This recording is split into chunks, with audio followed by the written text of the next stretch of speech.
Bonjour à tous, nous sommes aujourd'hui à Okinawa dans la ville de Naha et l'objectif de cette vidéo c'est de vous faire découvrir cette île et les alentours bien évidemment. Welcome à Okinawa, baby.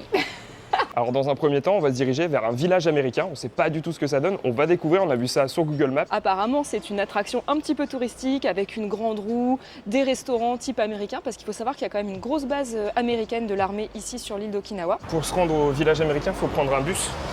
Tu peux prendre plusieurs bus, j'ai opté pour celui où c'est écrit tout en japonais, il n'a pas de numéro, ça va corser un petit peu l'ambiance. Et comment on fait pour payer? J'en sais rien. J'ai pas de monnaie.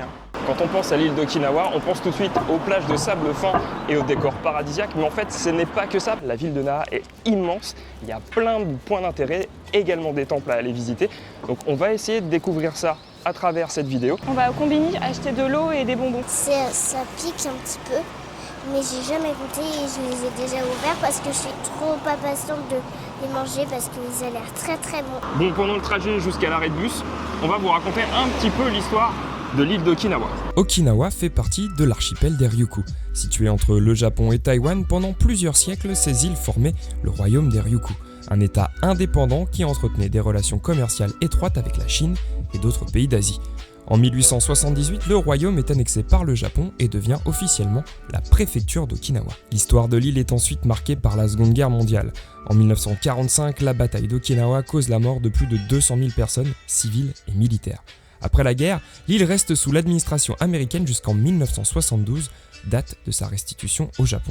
Aujourd'hui encore, Okinawa abrite de nombreuses bases militaires américaines, mais elle est surtout connue pour sa culture unique, héritée du royaume des Ryukyu, et pour son mode de vie associé à l'une des plus grandes longévités au monde.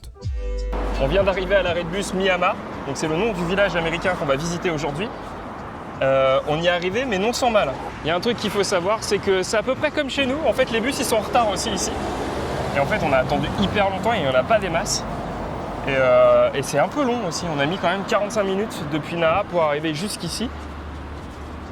Et je sais pas du tout où on va là par contre. On va y arriver là assez rapidement, J'ai aperçu des trucs, tu vois là-bas il y a un Lawson. Je pense que tu tournes et tu arrives directement dessus. Après, ce qui était intéressant sur ce trajet, c'est qu'on a pu apercevoir les différentes bases américaines un peu postées sur l'île. Et c'était quand même assez impressionnant parce que je pensais pas que c'était aussi grand. On a même aperçu certains véhicules. Là, on vient de voir passer 2 hélicoptères de combat. Franchement, ça fait un peu flipper. Ouais, c'est impressionnant quand même. Comme toute première mission qui se respecte, on va aller manger. Alors, on va aller manger dans l'American Village quand même, ce serait quand même un petit peu dommage.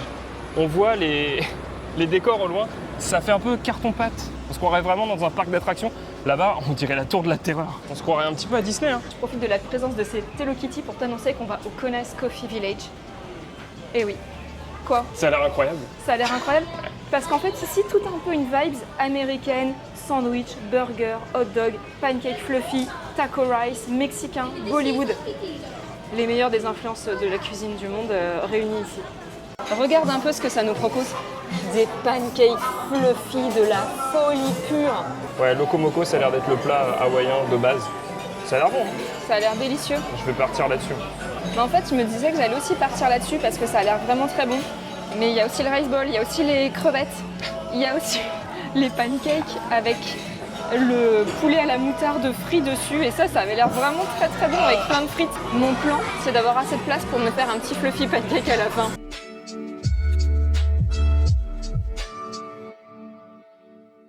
Je suis très contente, ça a l'air trop trop bon. Ça a l'air trop bon, il y a 1000 trucs. Bon bah voilà, une bonne chose de faite. Maintenant, on va aller faire le petit tour du village américain. Je me sens hawaïenne maintenant. J'ai mangé peut-être un peu trop d'ail, mais... Hawaïenne. Aïe ouais.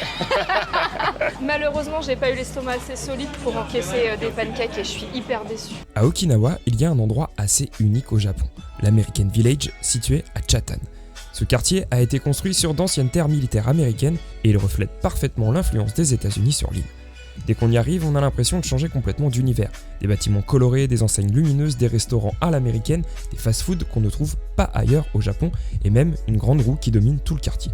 L'ambiance fait penser à une petite station balnéaire américaine, sauf qu'on est bien au Japon. C'est 2900 yens égale 400 yens de plus que... Faut combiner. avec moins de manches. Ce lieu est né de la proximité avec les bases militaires américaines toujours présentes à Okinawa. Après la guerre, une grande partie de l'île a été occupée, et aujourd'hui encore environ 70% des bases américaines au Japon se trouvent ici. L'American Village est donc à la fois un centre commercial, un espace de loisirs et un symbole de cette cohabitation entre cultures. Mais ce n'est pas qu'un simple décor américain, on y croise aussi beaucoup d'Okinawaïens et de touristes japonais qui viennent profiter des boutiques, du cinéma ou des cafés avec vue sur la mer. Des grandes glaces, la plus haute autour. Arigatou gozaimasu. Merci. Bon, on a été petits joueurs, on n'a pas commandé la plus grande qu'il était possible de commander. Regardez-moi ça. Ah, on a pris la normal size. Il y avait 30 cm, 40 cm. C'était un peu risqué. Une simple glace à la vanille avec un cornet au chocolat. On va voir si c'est bon. Est-ce que tu as remarqué un truc incroyable?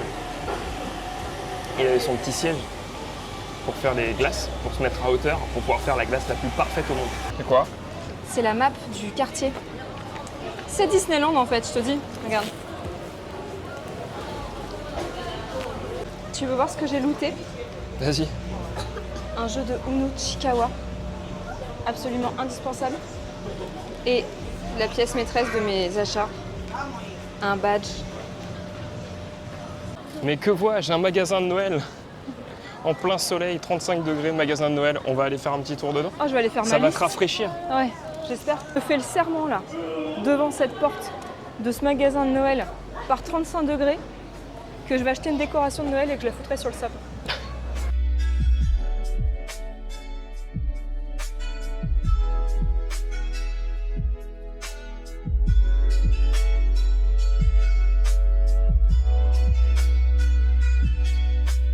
Moi, je savais pas ce que j'allais ramener comme souvenir d'Okinawa. Et enfin, finalement, quand on y pense, une boule de Noël, c'était l'évidence.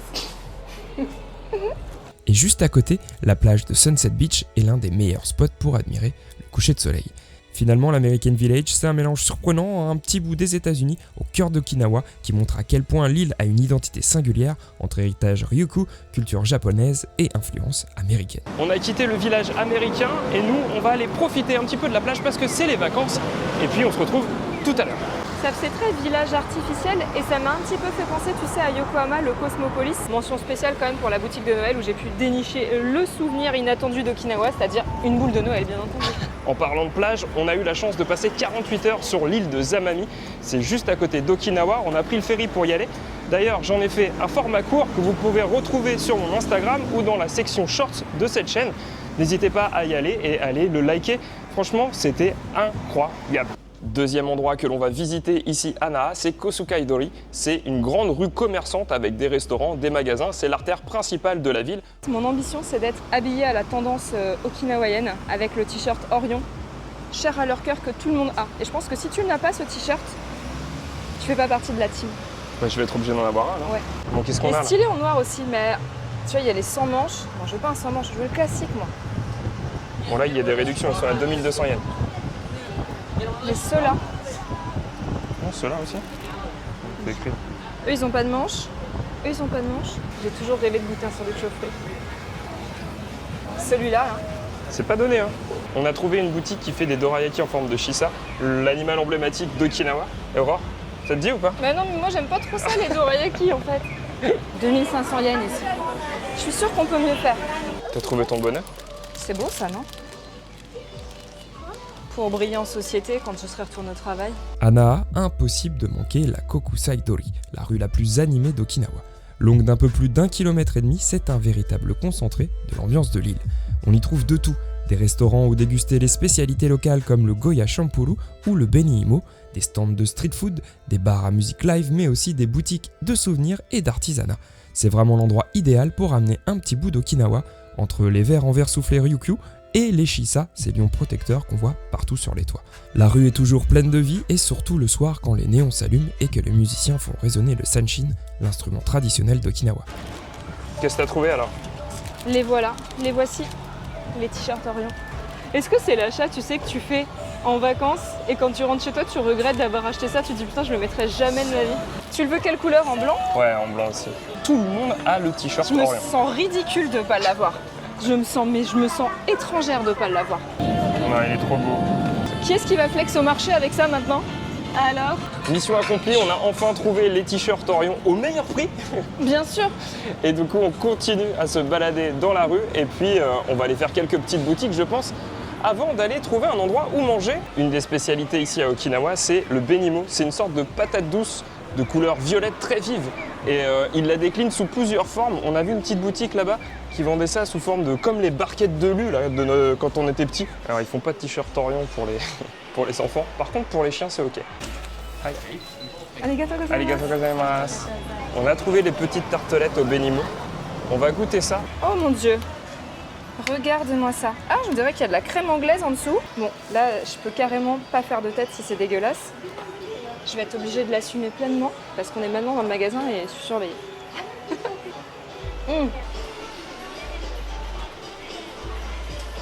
C'est validé, franchement.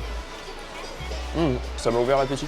En tout cas, ils ont été super sympas de nous laisser rentrer. En fait, ils nous ont fait re-rentrer dans le magasin pour qu'on puisse manger à l'intérieur, au frais. Et c'était vraiment, moi j'ai trouvé ça super bon.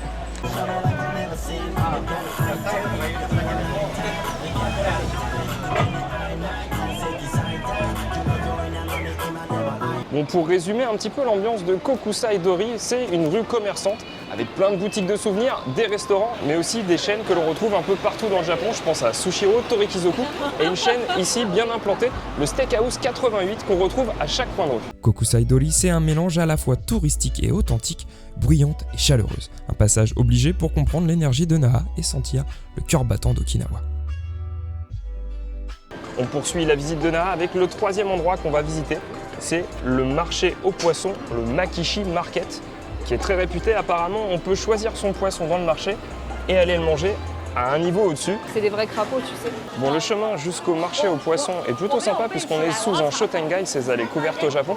Et il fait plutôt frais, ça fait du bien parce qu'aujourd'hui il fait particulièrement chaud à Okinawa. On va continuer notre chemin et pour le moment je vois pas trop d'étals de poissons, c'est plus des boutiques avec quelques spécialités, là, des sushis de viande wagyu, ça a l'air très très bon. Je trouve que c'est assez fou de se dire qu'il y a ça en plein cœur de la ville, que tu as plein d'allées couvertes comme ça, plein de ramifications et que tu as toute une vie à l'intérieur alors que quand tu es autour, je me suis fait la réflexion quand on est parti tout à l'heure, je me suis dit il n'y a vraiment pas grand monde dans les rues.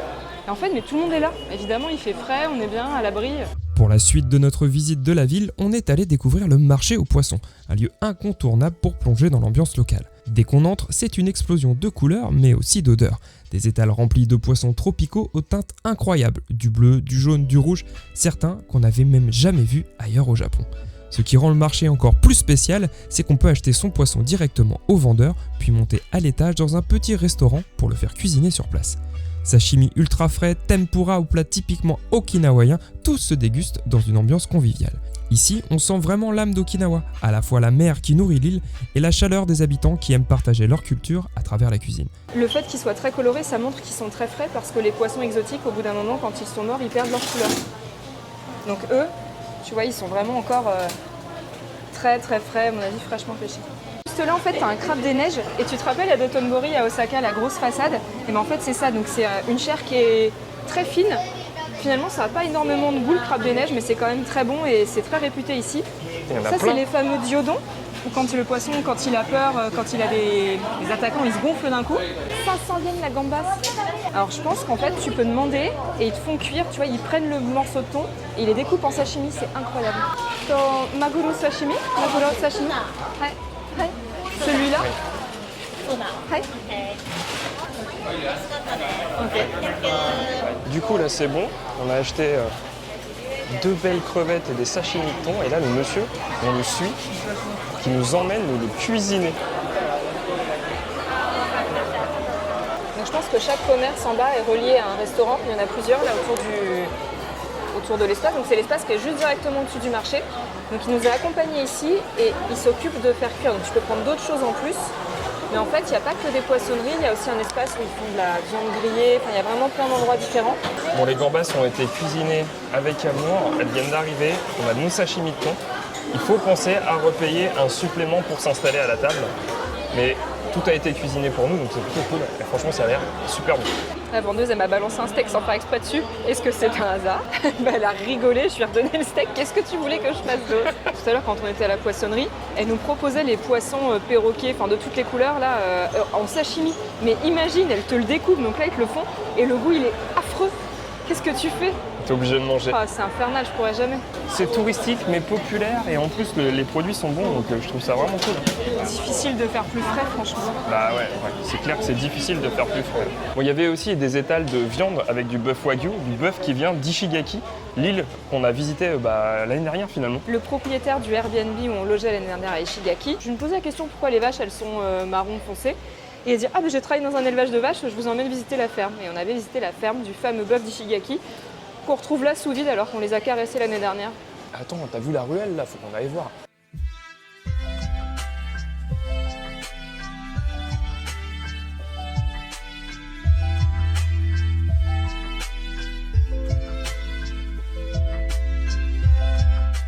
Arigatou gozaimasu.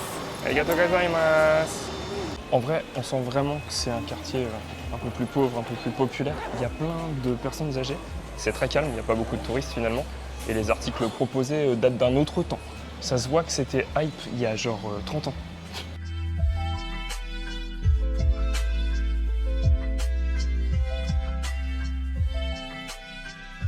Ce qui est vraiment sympa dans la ville de Naha, c'est que tout est proche. Finalement, on était dans la grande rue commerçante de la ville, puis on est passé au marché aux poissons en 5 minutes. Et là, on se dirige vers un quartier réputé pour ses céramiques et sa poterie. On retrouve partout en fait à Okinawa la figure des shisa, qui sont un petit peu des lions, figure emblématique.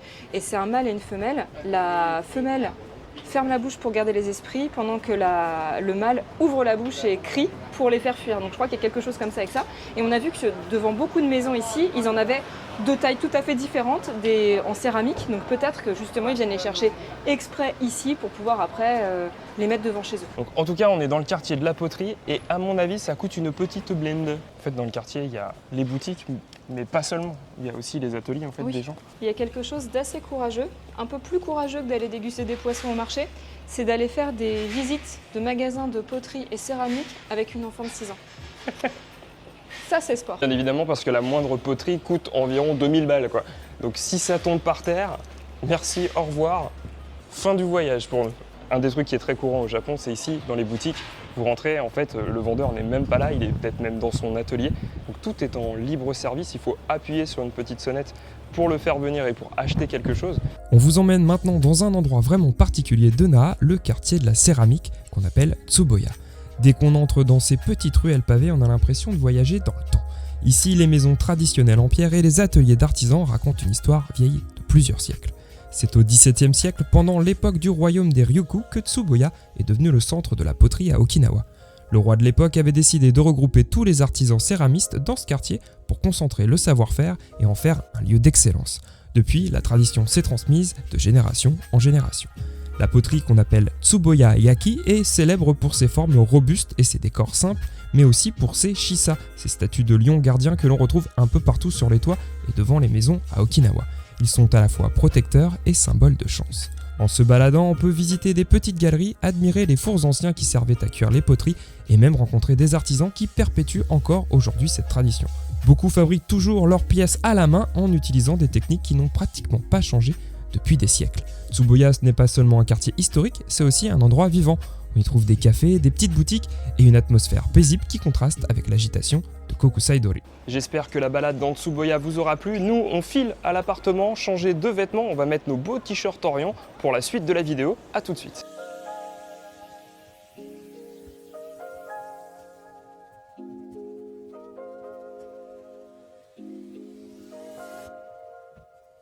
Bon, j'ai mis mon beau t-shirt Orient. Moi aussi. Voilà. Et du coup, on va aller dans un petit restaurant qu'on a déjà testé la dernière fois, qui s'appelle Takara, où les plats sont quand même assez délicieux. C'est un petit restaurant de quartier. Pas cher du tout, extrêmement bien servi. Et comme on y est déjà allé et que c'était vraiment excellent, on y retourne.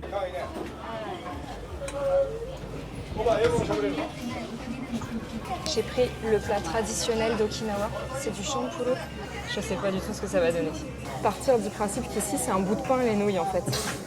Tu vas pas au resto sans avoir ton bout de pain, bah là c'est pareil, tu peux pas manquer tes nouilles d'Okinawa avec, quoi, c'est normal. Ça veut dire que moi aussi je vais en avoir. Non mais regarde ça. Donc là on en a eu pour à peine 10 € chacun. Ouais, en je pense. tout. 10 € en tout. Et donc le champuru, Ouais, ça va être ton bol mal. de riz. C'est incroyable. Il y a les ramen à chaque fois, mais ça, enfin les ramen d'Okinawa, les nouilles d'Okinawa. Et les petits ustensiles pour la petite, pour partager avec elle. J'ai l'impression d'avoir fait quelque chose de mal. Je me sens la bouche encore toute grasse de mes méfaits. C'était très bon. C'était absolument délicieux et gargantuesque. Le restaurant ne désemplit pas. Vraiment, Takara, c'est une valeur sûre pour manger. Je crois que le resto, il reste ouvert jusqu'à 20h ou 20h30, un truc du genre. Service continu. Regarde, des assiettes laquées à 50 yens, en forme de fleurs. Qu'est-ce que je pourrais mettre comme petite chose dedans? J'en sais rien. Des sushis. Attends, ça c'est beau ça aussi, regarde. 50 yens. En sortant du restaurant, on a trouvé un espèce de petit dépôt sauvage avec plein d'objets, plein de vaisselle, avec le prix marqué dessus et une petite cagnotte où tu déposes la somme des choses que tu as achetées et puis tu t'en vas avec ce que tu as choisi. J'ai trouvé une alternative aux glaces Pinot qu'on trouve d'habitude. Les classiques, c'est les chocolats vanille et celle-ci, pistache chocolat. Attends, je pouvais pas ne pas goûter, non? On continue la visite d'Okinawa et cette fois-ci, on va se rendre au musée préfectoral de la ville de Naha. Et pour ça, il va falloir qu'on commande un taxi. J'ai téléchargé l'appli Go, ici, qui est l'équivalent de Uber. Et on va voir si ça marche bien. J'en suis au 5e. Et ça n'a même pas vaguement le goût de pistache, je le cherche, mais... Notre taxi est arrivé. Allez, direction le musée. Allez, viens ma poulette. Allez, entre. En voiture. Je suis trop contente d'avoir pris un taxi parce que je vois bien que la chaleur, elle est costaud, suffocante, vénère. Et je me dis que si on avait dû marcher jusque-là, mais ça m'aurait coûté des points d'énergie. On vient d'arriver au musée de la préfecture de Naha. Bon, apparemment, il y a plusieurs choses. Il y a un musée à proprement parler et un musée d'art. Donc on va voir les différentes sections. Je sais pas, c'est peut-être tout payant dans le même truc, j'en sais rien du tout.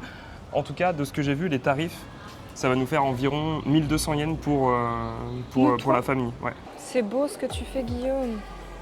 Oh là là, puis il est bien fait le tien. On a une mission tampon à accomplir. Il reste un tampon à faire avant de finaliser la quête.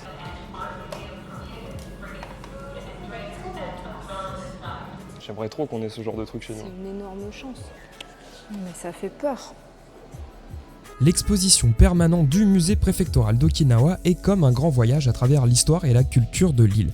On y trouve d'abord la nature de l'archipel avec sa faune et sa flore unique, et on y voit des exemples de spécimens du serpent abu redouté sur l'île, mais aussi des coraux et des coquillages qui rappellent combien Okinawa est lié à la mer. Puis on plonge dans l'époque du royaume des Ryukyu, une période où Okinawa était un carrefour commercial entre la Chine, le Japon et l'Asie du Sud-Est. Les costumes royaux, les objets de cérémonie et les pièces de poterie montrent à quel point cette culture était raffinée et influencée par plusieurs civilisations. Ici, on trouve des morceaux du château de Shuri qu'on va pas visiter puisqu'il a brûlé en 2019. Et pour compléter, en fait, ils ont mis des photos de comment c'était à l'origine. L'exposition raconte aussi les heures les plus sombres. La bataille d'Okinawa en 1945, l'une des plus meurtrières de la Seconde Guerre mondiale. Des photos, témoignages et objets personnels rendent hommage à cette mémoire douloureuse. On sort tout juste du musée de la préfecture donc de Naha. Ce que je regrette un petit peu, c'est qu'il n'y ait pas plus de traduction en anglais. J'ai pensé que c'était très cool et j'ai apporté des petits papiers.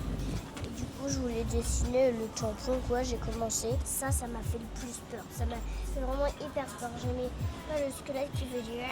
Il nous reste encore la visite d'un jardin à faire, d'un temple, mais aussi de vous montrer l'endroit où on va tous les soirs ici à Naha. C'est bien évidemment la petite plage qui est juste à côté de notre logement. On part visiter un jardin qui est juste à côté de chez nous, pas loin de la plage de Naminoue Beach. Forcément, à 17h, il fait un petit peu moins chaud, mais je viens de regarder sur Google Maps, malheureusement, les jardins de Fukushuen ont l'air fermés. On va quand même aller vérifier par acquis de conscience. Ce serait notre premier fail dans ce voyage. Dans le cul, la balayette. Elle a dit un énorme gros mot. Ouais, je suis d'accord. Balayette, ça craint. Ça avait l'air magnifique. Bon. En fait, c'est pas que ça ferme à 17h, c'est ouvert jusqu'à 21h. C'est bien ce que j'avais vu au départ, mais c'est juste que c'est fermé les mercredis et... Enfin, on est mercredi. Bon, on se laisse pas abattre, on continue ce que l'on avait prévu au départ, c'est-à-dire aller au sanctuaire Shinto qui donne sur la plage de Namiue, la plage qui est juste à côté de notre logement. Naminou, Naminou Minou. À quelques pas de la plage de Namiue, on découvre l'un des lieux les plus emblématiques de Naha, le sanctuaire Namiue. Perché sur une falaise, il surplombe la mer turquoise et offre une vue magnifique. C'est un sanctuaire Shinto dédié à la protection des marins et des pêcheurs. Dans le passé, il était considéré comme le sanctuaire le plus important du royaume des Ryukyu. Les habitants venaient ici pour prier, pour avoir une mer calme et des voyages sans danger. L'endroit a été bien évidemment détruit pendant la Seconde Guerre mondiale, puis reconstruit, mais il garde toujours une atmosphère apaisante. Entre le rouge vif des bâtiments, le son des vagues et la brise marine, on ressent vraiment une sérénité unique. Qui est-ce qui vient de se rendre compte qu'il avait mis le mode slow motion et que toute ta conclusion qui était magistrale a été absolument annihilée? Je suis désolé. Et mon interview aussi que je t'avais faite. Oui. Moi je l'aurais coupé au montage l'interview. Et c'est ainsi que s'achève notre périple à Naha. On termine sur la plage de Naminoe Beach pour notre dernière soirée. Un dernier petit plongeon, une dernière petite baignade avant de repartir demain vers une nouvelle destination. En tout cas, si vous avez aimé cette vidéo, pensez à la liker, à la partager et à commenter. On vous fait des bisous, on vous dit à très vite. Ciao.